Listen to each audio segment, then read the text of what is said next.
নমস্কার, শুভ সন্ধ্যা। আজকে শনিবার 18ই জুলাই 2026। বাকচক্রের নতুন পথ চলা বিবেকানন্দ ঘরে ঘরের আজকে 271তম 271st সাপ্তাহিক ধারাবাহিক বক্তৃতামালায় আপনাদের সকলকে সাদর অভ্যর্থনা ও আমন্ত্রণ জানিয়ে আজকে আমাদের অনুষ্ঠান শুরু করছি। আজকের অনুষ্ঠানেরও বিষয় এবং বক্তা কোনো পরিবর্তন নেই। বিষয় স্বামী বিবেকানন্দের পত্রাবলী, যা প্রায় শেষের দিকে, এবং বক্তা সেই স্বনামধন্য সাংবাদিক তথা বিবেকানন্দ গবেষক শ্রী তরুণ গোস্বামী, যার নতুন করে পরিচয় দেওয়ার কিছু নেই। সুতরাং আসুন অহেতুক সময় নষ্ট না করে আজকে আমাদের সেই পরিচিত প্রার্থনা সঙ্গীত, যেটা গেয়েছেন আমাদেরই বাকচক্রের সিনিয়র মোস্ট সদস্য, প্রবীণতম সদস্য শ্রী রমেশচন্দ্র বন্দ্যোপাধ্যায়, তার গাওয়া সেই রবীন্দ্রসঙ্গীতটি শুনে আজকে আমাদের অনুষ্ঠান শুরু করছি। ভালো থাকবেন, নমস্কার।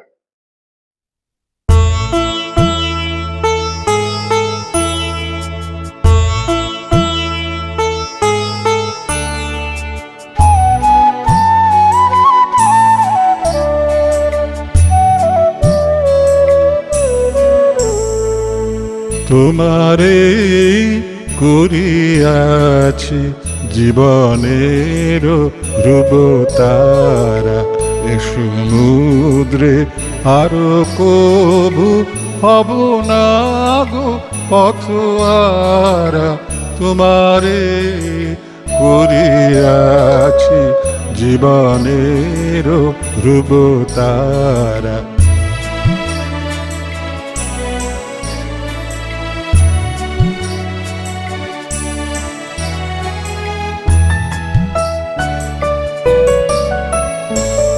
যেথায় আমি যাই না গো তুমি প্রকাশিত থাকো, যেথায় আমি যাই না গো তুমি প্রকাশিত থাকো। অকুল নয়ন জলে ঢালো গো কিরণ ধারা। তোমারে করিয়াছি জীবনের ধ্রুবতারা।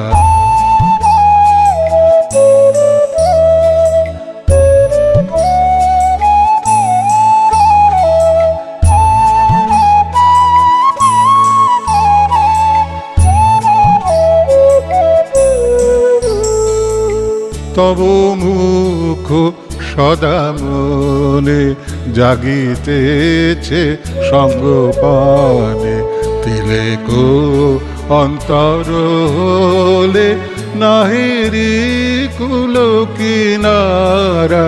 তব মুখ সদা মনে জাগিতেছে সঙ্গপানে, তিলেক অন্তর হলে নাহেরি কুল কিনারা। কখনো বিপথে যদি ভ্রমিতে চায় হৃদি, কখনো বিপথে যদি ভ্রমিতে চায় হৃদি, অমনীয় মুখ হেরি শরমে যে হয় সারা। তোমারে করিয়াছি জীবনের ধ্রুবতারা, এ সমুদ্রে আরো কবু হব না গো পথহারা। তোমারে করিয়াছি জীবনের ধ্রুবতারা।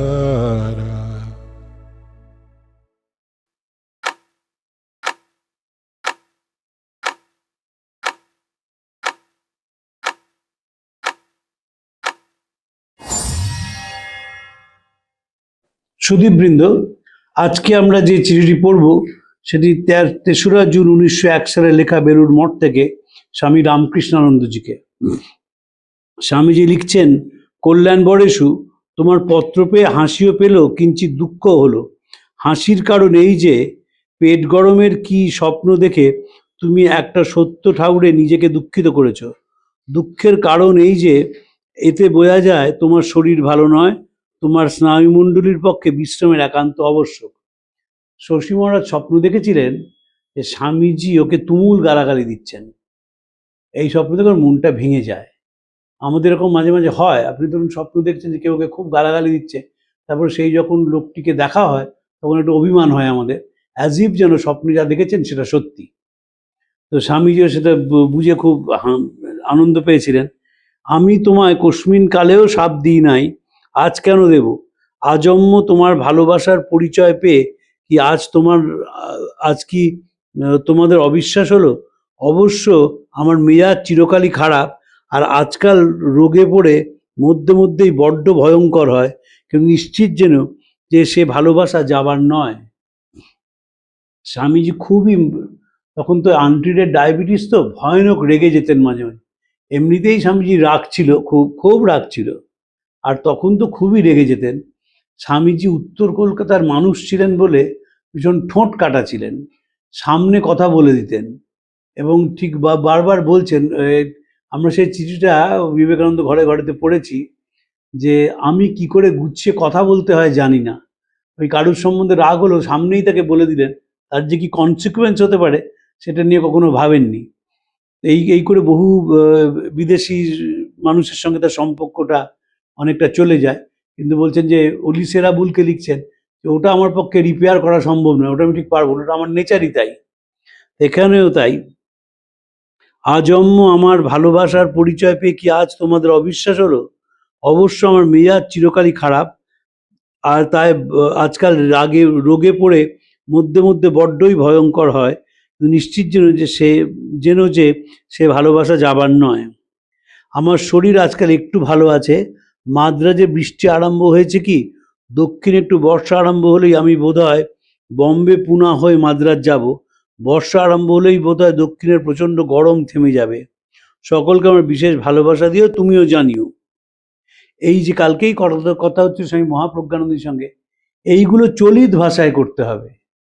এখন বেলুড় মঠে যা কাজের চাপ, তাদের পক্ষে আর এটি সম্ভব নয়। যদি আমার ব্যক্তিগতভাবে মনে হয় যে এত ট্যালেন্টেড ছেলে আসছে, তাদের দিয়ে এইটাকেই রিপেয়ার করা উচিত।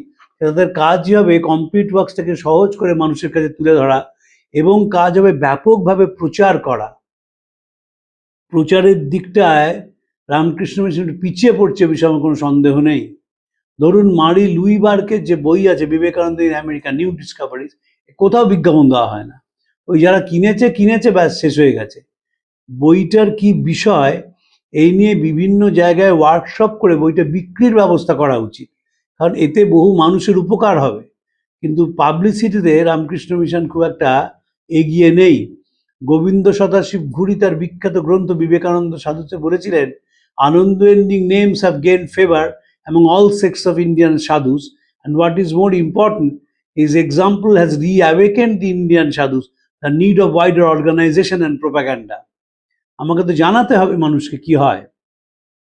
আমরা অ্যানুয়াল জেনারেল মিটিংয়ে আমাদের ইন্টারেস্ট আছে, তাই খবরের কাগজে ছাপানো হয়, কত খরচ হলো। আমি যেদিন স্টেটসম্যান থেকে চলে যাব, লেখাটা বন্ধ হয়ে যাবে, কারণ আর তো নেক্সট জেনারেশন তৈরি হচ্ছে না। এখনকার জেনারেশনদের সবচেয়ে বড় গুণ হচ্ছে কোনো জিনিসে কোনো ইন্টারেস্ট নেই। আমি কালকে মহারাজের বলছিলাম, এই যে এত বেলুড় মঠের ছেলে মেয়ে আসে, তাদের কারুর ইচ্ছে হয় না যে সারদা পীঠে গিয়ে বা মঠে গিয়ে ওই বুক কালেকশনটা দেখি, যে কী বই বিক্রি হচ্ছে, কিভাবে বেদান্তের নতুন নতুন বই আসছে। এবং মিশনেরও জানা উচিত ব্যাপকভাবে প্রচার করা, যাতে এই বইগুলোর বিক্রি বাড়ে। বিক্রি বাড়লে কি হবে, বহু মানুষের কাছে পৌঁছাতে পারবে। যেমন ধরুন উদ্বোধন কার্যালয়ে নতুন একজন সন্ন্যাসী এসছেন, সায়ন মহারাজ আর্যেশানন্দ। তিনি এত সুন্দর বই ছাপছেন এবং লিথোগ্রাফ করে এমন সব বেরোচ্ছে যে মার পদার্পণ দিবসে একদিন 9 লাখ টাকার বই বিক্রি হয়েছে। 9 লাখ টাকা সাবসিডাইজ রেটের বই কিন্তু বিক্রি সোজা কথা নয়। তো সাবসিডাইজ রেটে বই দেয়, মারাত্মক সাবসিডি, তাতেই 9 লাখ টাকার বিক্রি। মানুষের আগ্রহ আছে, কিন্তু আপনাকে তো জানাতে হবে সেই আগ্রহটা। সেই জানানোর দিকটা আস্তে আস্তে মিশনের একটু কমে যাচ্ছে বলে আমার মনে হয়। কাল শরৎ দার্জিলিং হতে মঠে এসেছে, শরীর অনেক সুস্থ পূর্বাপেক্ষা। আমি বঙ্গদেশে আর আসামে ভ্রমণ করে এই স্থানে পৌঁছেছি। সকল কাজেই নরম গরম আছে, কখনো চড়াই কখনো উতরাই, আবার উঠবে ভয় কি। এই সব চলিত ভাষা না করলে হবে না। স্থান কেন লিখবো, জায়গা লিখতে ক্ষতি কি? কিন্তু সেইটাকে কেউ রিপেয়ার করেনি, যেভাবে আছে সেভাবেই চলছে। যা হোক, আমি বলি যে তুমি কাজকর্ম কিছুদিনের জন্য বন্ধ করে একদম মঠে চলে এসো। এখানে মাসখানেক বিশ্রামের পর তুমি আমি একসঙ্গে will make a grand tour in Gujarat, Bombay, Poona, Hyderabad, Mysore to Madras. Would not that be grand? তা যদি না পারো, একান্ত মাদ্রাজের লেকচার এখন 1 মাস স্থগিত থাক। তুমি দুটি খাও আর খুব ঘুমাও। আমি 2-3 দিন মাসের মধ্যে সেখানে আসছি। যা হোক, পত্রপাঠ একটা বিচার করে লিখবে। একটু রামকৃষ্ণানন্দ সম্বন্ধে কথা বলার প্রয়োজন। যখন শ্রীরামকৃষ্ণের দেহত্যাগ হয়, তারপর যখন বরানগর মঠে গিয়ে যুবকেরা থাকতে শুরু করেন, সেইখানে রামকৃষ্ণানন্দজি একমাত্র তিনি মঠ ছেড়ে বাইরে যাওয়ার কোনো ইচ্ছা প্রকাশ করেননি। একবার পরিব্রজ্যায় বেরিয়ে বরানগর থেকে উত্তরপাড়া গিয়ে ফিরে এসেছিলেন। তার ইচ্ছেটাই হয়নি। তিনি রামকৃষ্ণ মঠ ও মন্দিরের প্রতিষ্ঠাতা, তাই স্বামী তার নাম লিখেছিলেন রামকৃষ্ণানন্দ। তিনি যে পূজা পাঠ শুরু করেছিলেন, তিনি এই মন্দিরের প্রতিষ্ঠাতা ছিলেন। স্বামীজির খুব ইচ্ছে ছিল নিজে রামকৃষ্ণানন্দ নামটি নেবার, কিন্তু বন্ধু শশীর কাছে অধিক দাবির কাছে তিনি ছেড়ে দিয়েছিলেন। জ্যাঠতো খুড়তো ভাই ছিলেন স্বামী শারদানন্দজি এবং স্বামী রামকৃষ্ণানন্দজি। স্বামীজি অসম্ভব ভালোবাসতেন শশী মহারাজকে, এবং শশী মহারাজকে নিয়ে এসে স্বামীজির কত পরিকল্পনা, সব বেড়াতে যাবো, বম্বে যাবেন, পুনা যাবেন, হায়দ্রাবাদ যাবেন, ম্যাড্রাসে যাবেন, এবং বলছেন যে would be a grand tour. সেটা আর কোনোদিনই হয়ে ওঠেনি। হয়ে না ওঠার কারণ হচ্ছে শরীরটা গন্ডগোল করা এবং মঠের প্রচণ্ড চাপ। শশী মহারাজ তিনি তিনি তো মঠ ছেড়ে কোথাও যেতেন না, তাই থেকে ভিটেশ্বর নাম দিয়েছিলেন স্বামীজি। কিন্তু স্বামীজির এক কথায় কলকাতা থেকে ম্যাড্রাসে চলে যান এবং মাইলাপুরে গিয়ে তিনি মঠ প্রতিষ্ঠা করেন। অসাধারণ কাজ করেছিলেন দক্ষিণ ভারতে। খুব বড় মাপের সন্ন্যাসী ছিলেন, শরীরটিও খুব বড় ছিল। টিউবারকিউলোসিসে মারা যান 1911 সালে। একবার রামকৃষ্ণ মিশনে তিনি এসেছিলেন ঠাকুরের তিথি পুজোয়।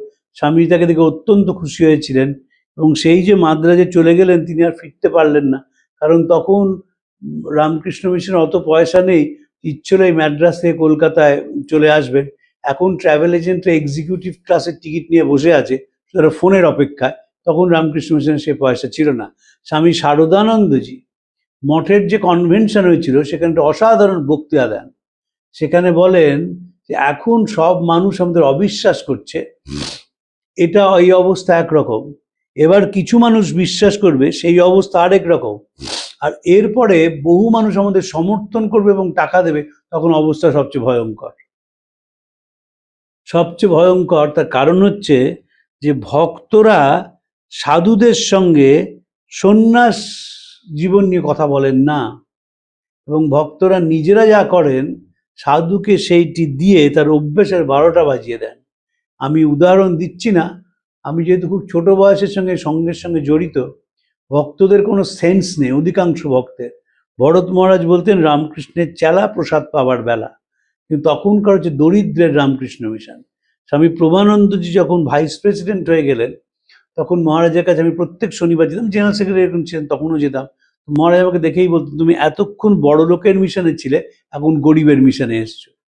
এই যে কাজ হচ্ছে, কাজটা সাংঘাতিক। 1171 কোটি টাকা 2024-25 অর্থবর্ষে খরচ হয়েছে সমাজ সেবার জন্য।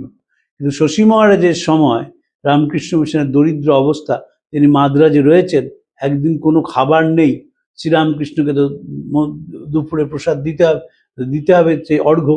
তখন তিনি বলছেন যে তুমি যখন এখানে এনেছো, যখন খাবার নেই আছে কিছু মঠে, তখন গরম বালি এনে দিচ্ছি, তাই তুমি খাও। এতখানি দারিদ্র। আসলে ইতিহাসে এই দারিদ্র্যের কথা পড়লে, জানালে, শোনালে আর মানুষের ফ্যাশনের দিকে নজর যায় না। এই যে 5 জোড়া জুতো আজকাল হয়েছে সকলের, বেরোনোর জন্য একটা চটি, মর্নিং ওয়াকের জন্য একটা চটি, ইভিনিং ওয়াকের জন্য একটা চটি, বক্তৃতা যেখানে দিতে স্টার স্ট্যাটাস অনুযায়ী একটা চটি, এটা হতো না কেন? ওই দারিদ্র্যের কথা আলোচনা হয় না বলে এটা হয়। এবং আধুনিকতা ভালো, আধুনিকতার সঙ্গে যদি আধুনিকতার জড়বাদ এসে আমাদের স্পর্শ করে তখন মনটা বিষিয়ে যায়। স্বামীজি এটাকে সতর্ক করে দিয়েছিলেন বারবার।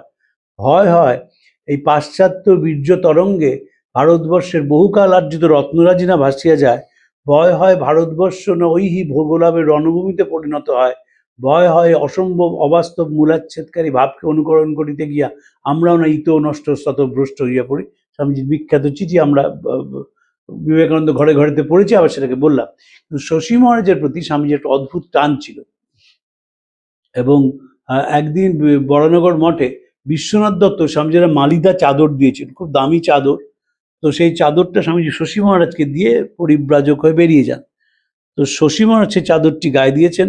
স্বামী ব্রহ্মানন্দ তখন বলেন যে নরেন আমায় সবচেয়ে ভালোবাসত, এই চাদরটা আমায় দিয়েছে। সেখানে স্বামী ত্রিগুণাতীতানন্দ ছিলেন, তিনি বলেন না না, আমাকে সবচেয়ে ভালোবাসত, এই চাদরটা আমাকে দিয়েছে। এই বলে ত্রিগুণাতীতানন্দকে বলা হলো তুই তো তিনতাল মোহন বক্কাসের মোটা শরীর, তোকে দিতেই পারে না। এই করতে চাদরটা ছিঁড়ে গেল। কিন্তু যে স্বামীজি দিয়েছেন সেটা হচ্ছে ভালোবাসার মূল টান। স্বামীজি বলতেন তিনি আমায় যেমন ভালোবাসতেন, আমি যেমন তোদের ভালোবাসি তোরাও সেভাবে মানুষকে ভালোবাসবি। শঙ্করী প্রসাদ বাবু তার সহাস্য বিবেকানন্দ গ্রন্থে এই ঘটনার চমৎকার ব্যাখ্যা দিয়েছেন। বলছে যে স্বামীজির ভালোবাসার জন্য সেই চাদরটাও মহান হয়ে উঠল।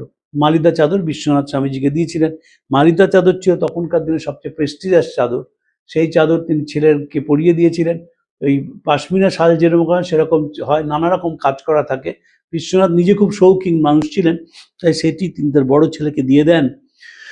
রামকৃষ্ণানন্দজির একটি অসাধারণ ঘটনা আছে, সেটি বলি। বেলুড় মঠ, তখন বরানগর মঠে খাবার তো সেই একটি সর্বজনীন থালা, এবং সেখানে ভাত আর তেলাকুচা, একটি বড় বাটিতে ঝোল, তেলাকুচার ঝোল, এই খাওয়া হচ্ছে। তাই নিয়ে সবাই তর্ক শুরু করেছে বেদান্ত নিয়ে। স্বামী অবেদানন্দজি এবং স্বামী বিবেকানন্দ, সে তর্ক দুপুর গড়িয়ে বিকেল হয়। তখন রামকৃষ্ণানন্দ সবাইকে সে তর্ক থেকে উঠিয়ে স্নান করিয়ে আগুর দোকান থেকে কিছু কচুরি সিঙ্গাড়া এনে খাইয়ে ক্ষুণ্ণবৃত্তি করেন। এতটাই ছিল সকলের প্রতি তাদের ভালোবাসা। স্বামীজির মধ্যম ভ্রাতা মহেন্দ্রনাথ তিনি একটি ঘটনা লিখেছেন। একদিন তিনি বরানগর মঠে গেছেন, গিয়ে দেখেন সেখানে নানা রকম একটা পুজোর ব্যবস্থা হচ্ছে। স্বামী নিরঞ্জনানন্দজি আলপনা দিচ্ছেন, স্বামী রামকৃষ্ণানন্দজি কুটনো কুটছেন। তাই দেখেই মহেন্দ্রনাথ বলছেন, মিনসেরা সব কুটনো কুটবি, বাটনা বাটবি, পিড়েই দিবি আলপনা, মেয়েরা সব কলেজে যাবে, নলেজ পাবে, করবে সাদের বাবুয়ানা। এই শুনে রামকৃষ্ণানন্দজি বললেন, তোর দাদার মতো এই সবসময় রসিকতা হয়েছে। শশী মহারাজ ছিলেন একদম মন্দিরের পূজারী এবং ধরে রেখেছিলেন। স্বামীজি চিঠি লিখছেন আমেরিকা থেকে, শশীর ঠাকুর ঘরকেই আমার ভয়, ঠাকুর ঘর খারাপ না, তবে ওটি অল ইন অল হয়ে গেলে মুশকিল। আবার নিরঞ্জনানন্দজি এবং তুলসী মহারাজ সম্বন্ধে লিখছেন, নিরঞ্জন এবং তুলসী খুব এনার্জি, কিন্তু জানে না কিভাবে খরচ করতে হয়, তাই লাঠালাঠি করে। ঠাকুর ঘর অল ইন অল হয়ে গেলে মুশকিল, অল ইন অল হয়ে গেলেই ডগমা আসতে বাধ্য। বিবেকানন্দ ডগম্যাটিজমের ভীষণ বিরুদ্ধে ছিলেন। একটা চিঠিতে লিখেছেন, আমার একটাই দোষ, আমি বড় অসাম্প্রদায়িক। শ্রীরামকৃষ্ণ কেমন আদর্শ মানুষ তৈরি করবেন তার মডেলটি আমাদের সামনে দিয়ে গেছেন, যার মধ্যে 1% কোনো ডগম্যাটিজম বা বাইগট্রি নেই। বিবেকানন্দ তাই জন্য বলছেন যে ঠাকুর ঘরটি ভালো, কিন্তু অল ইন অল হয়ে গেলে মুশকিল। অল ইন হয়ে গেলে কি মুশকিল হয়? যখনই আমরা ব্যক্তি ঠাকুরে বিশ্বাস করতে শুরু করি তখন মনে হয় আমার ঠাকুর শ্রেষ্ঠ এবং অন্য ঠাকুর শ্রেষ্ঠ নয়। এইখান থেকেই অশ্রদ্ধাটা শুরু হয়। আমরা সিগমুন্ড ফ্রয়েড মন দিয়ে পড়ি না, ফ্রয়েড নানা ধরনের অশ্রদ্ধার কথা বলেছে। ধরুন, আমি দেখেছি বহু সন্ন্যাসীকে যদি অরবিন্দ আশ্রমের কেউ এসে বলেন মার বলেছেন, মাদার না বলে তো মা বললেন, তখন তাদের মধ্যে একটা অদ্ভুত আনইজিনেস হয়। এই আনইজিনেসটাই বোঝা যায় যে ভেতর থেকে এখনো ডগম্যাটিজমটা যায়নি। কেউ যদি তাকে মা বলে আনন্দ পান, মানসিকভাবে শান্তি স্বস্তি পান, তাতে বাধা দেওয়ার কিছু নেই। যার যেমন ভাব তার তেমন লাভ, ঠাকুর বলতেন। কিন্তু মুখে যখন এগুলো বলি, কাজে এগুলো করি না। আমি বহু পণ্ডিত সন্ন্যাসীকে দেখেছি, তাদের সীমাহীন উষ্মা রবীন্দ্রনাথের প্রতি। এই উষ্মা থেকে তো চলবে না। যদি স্বামীজিকে ভালোবাসতে হয়, one should be as liberal as sky. তোমাকে শুনতে হবে কি তিনি বলছেন।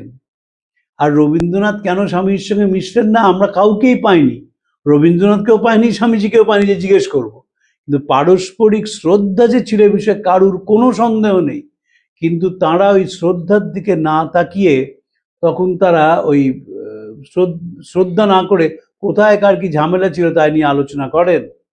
সারদা মা সম্বন্ধে নিবেদিতা দ্য মাস্টার স্বয়মে লিখেছেন, I have never seen her hesitate in giving utterance to large and open judgment, however difficult the question might have been put before her.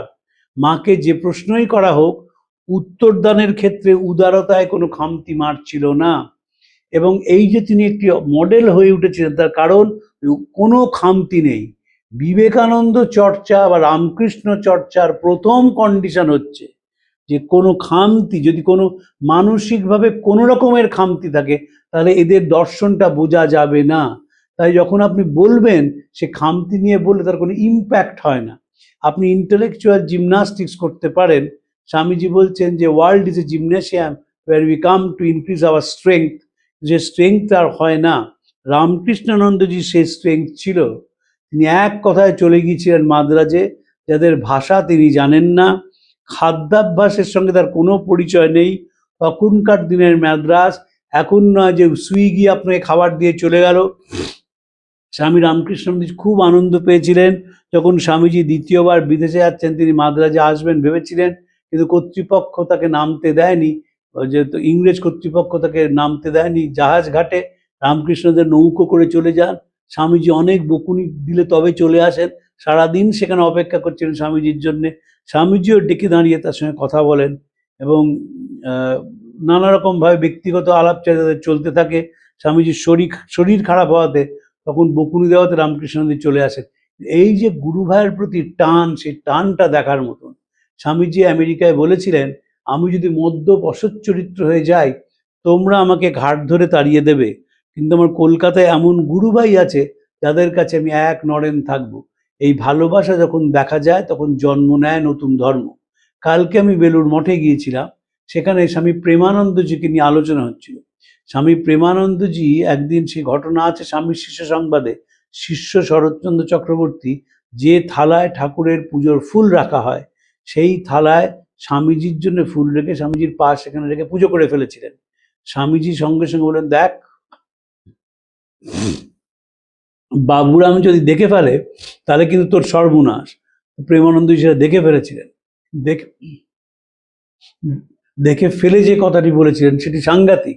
সেটি হচ্ছে, তুমি আর ঠাকুর কি আলাদা? ঠিকই আছে, এই যে তুমি আর ঠাকুর কি আলাদা, এরা এটাকে মেনে নিয়েছিলেন বলেই স্বামীজির গুরু ভাইরা তার প্রতি বিদ্রোহ করেননি কোনো ব্যাপারে। স্বামীজি যা বলেছিলেন অবনত মস্তকে মেনে নিয়েছিলেন। মাঝে মাঝে দু একটা যে স্ট্রেন ইনসিডেন্টস হয়নি তা নয়, কিন্তু সেগুলো স্ট্রে ইনসিডেন্ট, এগুলোকে খুব বড় করে দেখার কিছু নেই। স্বামীজি চারজনকে লিখতেন চিঠিতে, কল্যাণ বড়েশ্বর, স্বামী শারদানন্দ, স্বামী রামকৃষ্ণানন্দ, স্বামী ব্রহ্মানন্দ এবং স্বামী অখণ্ডানন্দ। এর প্রতি অত্যন্ত টান স্বামীজির ছিল। শারদা মা শশী মহারাজের চলে যাওয়া দেখেছিলেন। শশী মহারাজ তিনি চলে যান, মা তো 1920 সালে যান, 1911 সালে শশী মহারাজ চলে যান। এবং নিবেদিতা যে পলিটিক্যাল স্পিচ দিচ্ছেন, শশী মহারাজ সেটি জেনে রামকৃষ্ণ মিশনকে বাঁচিয়ে দিয়েছিলেন। স্বামীজি চলে যাওয়ার পর নিবেদিতা যান এবং একদম ফায়ারি পলিটিক্যাল স্পিচ দিতে থাকেন। হিন্দু কাগজ সেই বক্তৃতাগুলো ক্যারি করে, শশী মহারাজ সেই কাটিং পাঠান এবং স্বামী ব্রহ্মানন্দ নিবেদিতাকে চিঠিতে লেখেন যে তুমি আর মঠের সঙ্গে প্রত্যক্ষভাবে থাকতে পারবে না এবং লিখতে পারবে না অফ রামকৃষ্ণ বিবেকানন্দ, লিখতে পারবে না, এবং বিজ্ঞাপন দিয়ে নিবেদিতা সরে যান। এটা যদি না হতো তাহলে রামকৃষ্ণ মিশন শুধু নিবেদিতার সঙ্গে যোগাযোগ আছে বলে এই ব্রিটিশ অ্যাডমিনিস্ট্রেশন বন্ধ করে দিত রামকৃষ্ণ মিশনকে। স্বামীজি বলেছিলেন, I am neither a politician not a political agitator. Nivedita সেটা মানতেন না এবং পলিটিক্যাল স্পিচ দিতেন। রামকৃষ্ণানন্দজি বাঁচিয়ে দিয়েছিলেন রামকৃষ্ণ মিশনকে বলে আমার মনে হয়। তিনি যদি সেটি না পাঠাতেন পেপার ক্লিপিং কাটিং, তখন এখনকার দিনের মতো নয় যে ইন্টারনেটে সব কাগজ পড়া যায়।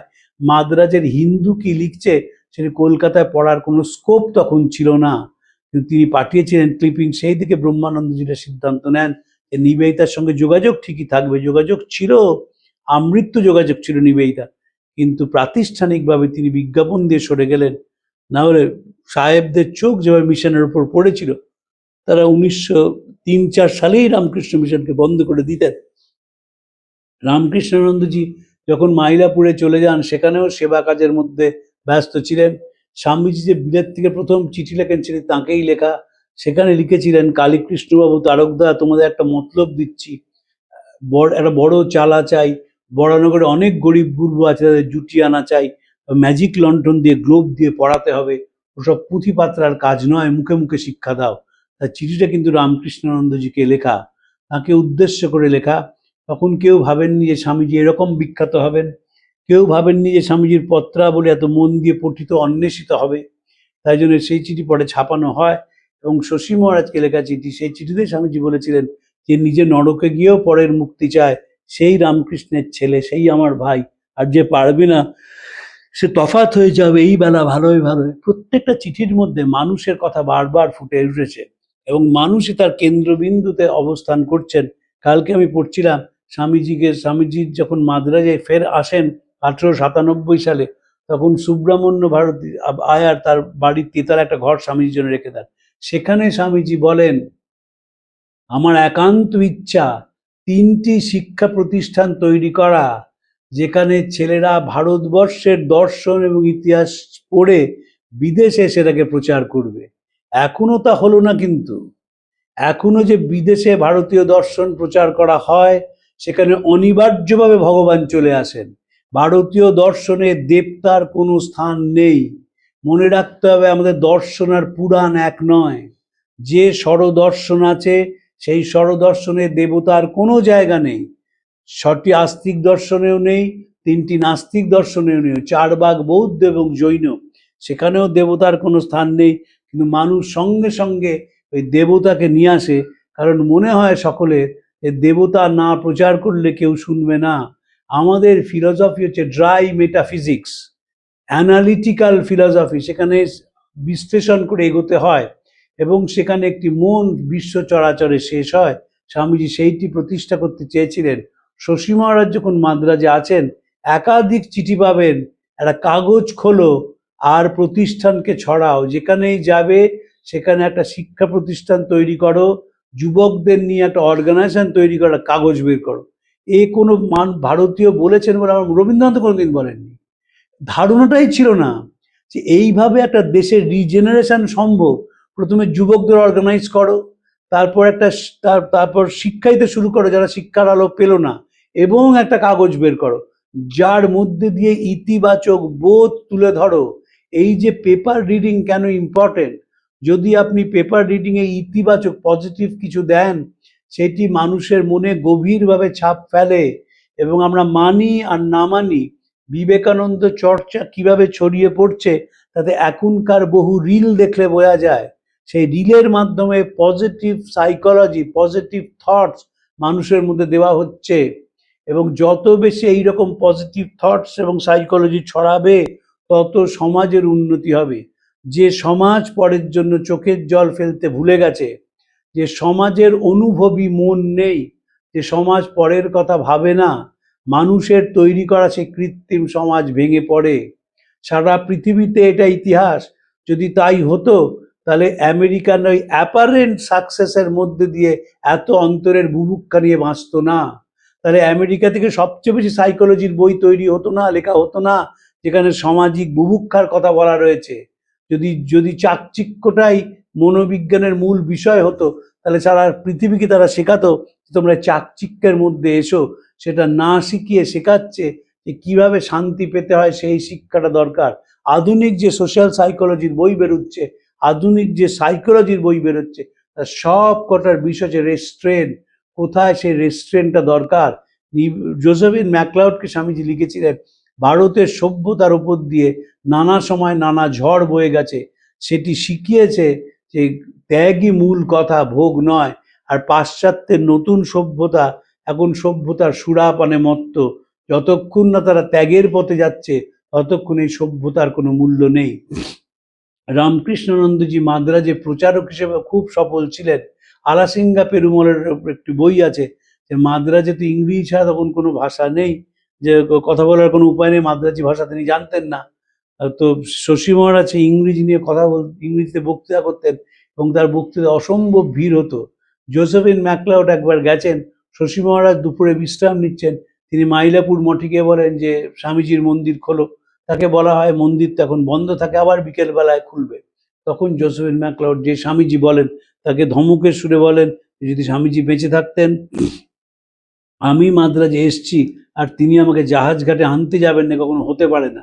এই বলে তিনি খোলান দরজা, ভেতরে গিয়ে কিছুক্ষণ বসেন, তারপর এসে বলেন, এখন স্বামীজির মন্দির বন্ধ করো। এই যে বন্ধুত্ব ছিল স্বামীজির সঙ্গে, এই যে বিশ্বাস ছিল, এই বিশ্বাস হচ্ছে রামকৃষ্ণ ভাব আন্দোলনের মূল ভিত্তি। শ্রীরামকৃষ্ণ শেখালেন সভ্যতার মূল ভাষা হচ্ছে নিঃস্বার্থ ভালোবাসা। তাই জন্য স্বামীজি বলতেন, আমি তোদের যেভাবে ভালোবেসি, তিনি আমায় যেভাবে ভালোবাসতেন, আমি তোদের যেভাবে ভালোবাসি তোরা সেভাবে মানুষকে ভালোবাসবি। এই ভালোবাসার ভিত্তিতে শশী মহারাজ যে দুঃস্বপ্ন দেখেছিলেন, স্বামীজি খুব বকছেন তাকে এবং দেখে মন খারাপ হয়ে গেছিল। স্বামীজি বলছেন, তোমার কথা পড়ে হাসি এবং কান্না দুই পেল। স্বামীজি শশী মহারাজকে বলেছিলেন, যেদিন তার শরীর চলে যাবে তিনি শশী মহারাজকে নিশ্চয়ই জানিয়ে যাবেন। স্বামীজি 9টার সময় তার শরীর চলে যায়। বিখ্যাত শারদানন্দজির চিঠি নিবেদিতাকে লিখছেন, Swamiji is no more, he went to bed at 9 PM, never to rise again. Shashi Maharaj দেখলেন স্বামীজি দাঁড়িয়ে রয়েছেন সামনে এবং ইংরেজিতে বলছেন, Shashi, I simply spat my body out, আমি শরীরটাকে থুতু করে ফেলে দিয়ে চলে যাচ্ছি। পরের দিন মাদ্রাজে টেলিগ্রাম পৌঁছালো যে স্বামীজি আর নেই। শশী মহারাজ হু করে কেঁদে উঠেছিলেন। তার কারণ এখনকার যে মঠ, সেই মঠের অনেক আর্টিফিশিয়ালিটি আছে, মেশামেশিতেও আর্টিফিশিয়ালিটি আছে। বিবেকানন্দরা যেভাবে মিশেছিলেন, যে ভালোবাসার উষ্ণতা দিয়ে বিবেকানন্দ সবাইকে বেঁধে রেখেছিলেন, সেই লাভ পার্সনিফাইড, সেই ভালোবাসার কোনো তুলনা হয় না। স্বামীজি গুরু ভাইদের সেইভাবে দেখতেন এবং মনে করতেন যে গুরু ভাইদের নিয়ে যে শ্রীরামকৃষ্ণ যে সংঘরূপ মালাটি সাজিয়েছেন, তার প্রত্যেকের নিজস্ব ভূমিকা আছে। নিবেদিতাকে বলেছিলেন, this Math represents the physical body of Sri Ramakrishna, is always present at the mott. The instructions of the mott are the instructions of Sri Ramakrishna. One who worships him, one who worships it, worships him as well. One who disregards it, disregards our Guru. সেই বিবেকানন্দ রামকৃষ্ণকে, এটি স্বামীজিকে, শশী মহারাজকে লেখা শেষ চিঠি। 1 বছরের মধ্যে স্বামীজির শরীর চলে যাবে। শশী মহারাজের সঙ্গে আর স্বামীজির কোনো দেখা হয়নি। সেই যে মাদ্রাজের থেকে কলকাতায় ট্রিপের কথা বলেছিলেন, তিনি শশী মহারাজ এখানে আসবেন, 1 মাস খাবেন আর ঘুমাবেন, বিশ্রাম নেবেন, তার স্নায়ুগুলো আবার শক্তিশালী হয়ে উঠবে এবং তারপর তিনি বম্বেতে যাবেন, হায়দ্রাবাদে যাবেন, ম্যাড্রাসে যাবেন, পুনায় যাবেন, বক্তৃতা করবেন। সেটা স্বামীজির স্বপ্নই থেকে গিয়েছিল, সেটি আর বাস্তবে ডুব দেওয়া যায়নি। আজকে এই অবধি রইল, পরের দিন আরেকটি বিষয় নিয়ে আলোচনা করব। প্রাণারাম প্রাণারাম প্রাণারাম প্রাণারাম প্রাণারাম প্রাণারাম, কি যেন লুকানো নামে তাই মিষ্ট এত তব নাম। প্রাণারাম প্রাণারাম প্রাণারাম প্রাণারাম প্রাণারাম।